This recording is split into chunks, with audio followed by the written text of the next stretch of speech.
Hey Team Momentum, Sean here, and I'm going to show you very quickly how to get 20 exercises done from home using no equipment and only isometrics.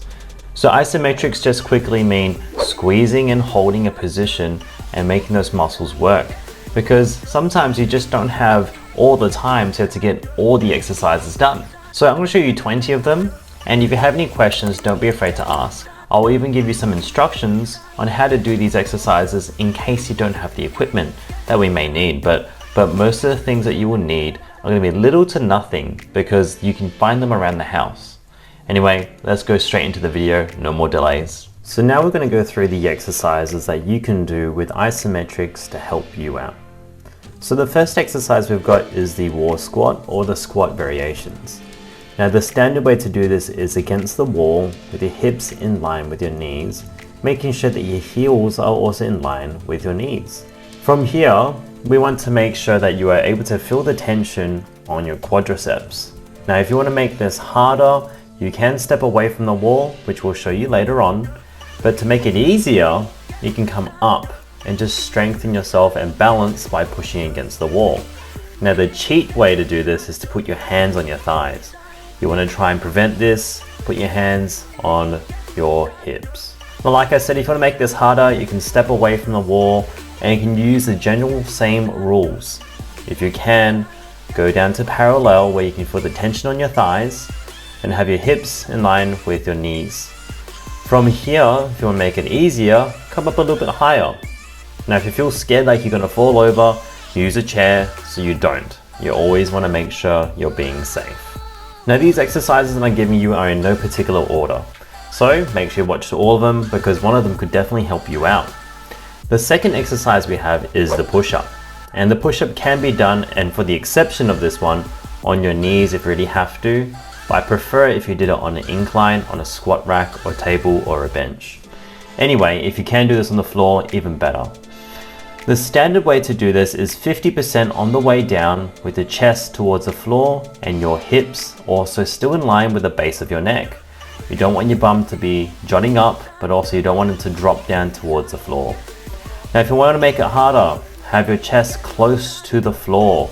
This way you can feel your chest really stretch out and full activation through your core as well as your shoulder blades. If this is too hard, you can go to the full press position, as if you're holding the top position of your push-up. This is still going to challenge you, but it is quite easy depending on where your strengths lay. Here is another exercise that you can use for your thighs. Now, if you listen all the way through to the end, I'll show you a little tip about how we use isometrics to strengthen up your training, even if you're using barbells and a full gym access. Anyway, with this one here, we're doing the split squat, or also known as the lunge. If you want to make it pretty standard, it's 50% of your back knee on the way down. You're still going to feel the thigh actually on your front leg activate. Now if you want to make this harder, get your knee as close as you can towards the floor. Now you can see that I actually leaned forward to get more tension on my front leg. This is something that you want to keep as much as you can, but if not, if you keep more upright, this will balance through your hip as well. If you want to make this easier, hold it a little bit higher towards the top. This is still pretty difficult. There is research to show that if you can hold these positions for up to 2 to 3 minutes, you're doing pretty well. This is going to train your stability as well as the fact that you're going to be training up your joints to withstand more exercise. Another lower body exercise that we have today is the deadlift. Now I'm using my suspension trainer because I have them. You can just use a towel and hold it long ways, from diagonal to diagonal. Now depending on how hard you actually push, this is going to strengthen up your deadlift position. This is going to be felt through your lower back to a certain extent, but you want to actually feel it more towards your thighs and also your lats, as you can see in the position I'm about to show you right now. My muscles are really tense, I'm trying to push as hard as I can, my legs are trying to push as hard as I can, and I'm also trying to maintain really strong position. This is a really good exercise that we were using during the COVID lockdowns to help us maintain our strength. Isometrics are still a very important part of training, exercise, and even saying that keeping yourself healthy too. Now this is probably the first exercise that you're going to need some sort of resistance that's not in the form of a towel. These are the lateral raises, and I'm sure everyone knows how to do this. You know, flap your arms out, but you're not gonna bring it back down, and you keep the elbows straight. Hold it for as long as you can. Now, if you wanna do this body weight, expect to hold it for about 2 to 3 minutes. I don't recommend this. I highly recommend instead finding some weights. And I had some lying around, they're about 5 kilos each, and I struggled to hold it for 30 seconds. This is a really good exercise for your lateral delts. So give it a go, and even to find out what you can hold up to for 1 minute. This may be 1 kilo or 2 kilo, but if you want to challenge yourself like I did with 5 kilos and struggle for 30 seconds, go for it. Now this is a fun exercise that I did during COVID lockdowns, and I still do to this day to a certain extent, which is the bicep curl isometrics. So you may have seen me do this in the gym with some dumbbells or the preacher curl, where I hold about halfway down and hold for as long as possible before I go into some reps. Now what we're going to do is we're going to use the bench top of your kitchen or the bottom of your sofa, or even saying that your bed, and you're going to curl as hard as you can, as hard as possible. You're going to feel your biceps really activate doing this, but you're gonna have to find something that's appropriate weight and intensity as well. If you really want to, you can even get a friend to push on your elbows, on your wrists should I say, and you can still get the same activation on those biceps. Resistance is resistance, and biceps need to be big. While we're working on our biceps to have big guns, why not work on your triceps as well? The triceps are obviously the back of the arms, so we're going to use a bench or anything that's sturdy that allows us to make sure we don't fall over. To get the standard position, we're going to go halfway down. Now you can see I've adjusted my feet depending on how I feel. You can either do the first position with your knees bent. This is going to be ankles underneath your knees, or if you want to make it harder, you can go with legs extended. Now the first position is going to be the standard position, which is going to be halfway down. I believe if you can hold this, you're doing pretty well, you're close to a good amount of dips. If you want to make this harder, you can go all the way down to the bottom position and see how long you can hold this for. This is going to put your triceps on stretch, but I would highly recommend instead, which I did not show you unfortunately, to have your legs elevated. Now if you want the easiest position, just hold all the way at the top with your elbows straight, keep the chest nice and tall, and strengthen your wrists and also your elbows and your triceps. These exercises will help you get into a dip position in the future, and as well as transfer into your push-up. Now we're getting to some core exercises, and there's going to be a lot of carryover and crosses, so I may not be able to give you all the progressions and the regressions as well. Let's first start with the side plank. Now the standard way to do the side plank is just holding with your elbows straight. Now I'm starting to get a little bit tired here after demonstrating every single exercise back to back. I could have done a better job keeping straighter between my ankles, my knees, my hips, as well as my shoulders too. Because I was getting exhausted, I tried to show you the hardest position as fast as possible, which was the star hold, which I cannot do. So maybe it's time for me to start training the easiest position, which is with knees bent. When my knees are bent, I'm thinking like my legs like a mermaid. I'm gonna have my knees in line on top of each other, and then in line with my hips and in line with my shoulders. Trust me, this is still pretty difficult, and this also to a certain extent trains your shoulders too. This next exercise is called the reverse plank, and this is going to help you squeeze your butt as well as engage your core with a posterior pelvic tilt. Now you can make it a little bit easier by going into a reverse quadruped, but straighten your legs and straighten your knees, squeeze your bum, keep your abs tight, keep your chin up a little bit more. You're going to feel the pressure on your triceps, wrists and shoulders, as well as your core muscles as well. Don't underestimate this exercise. This actually can be very tricky, and I had to do this at least 3 times to make sure I could show you as correct as possible.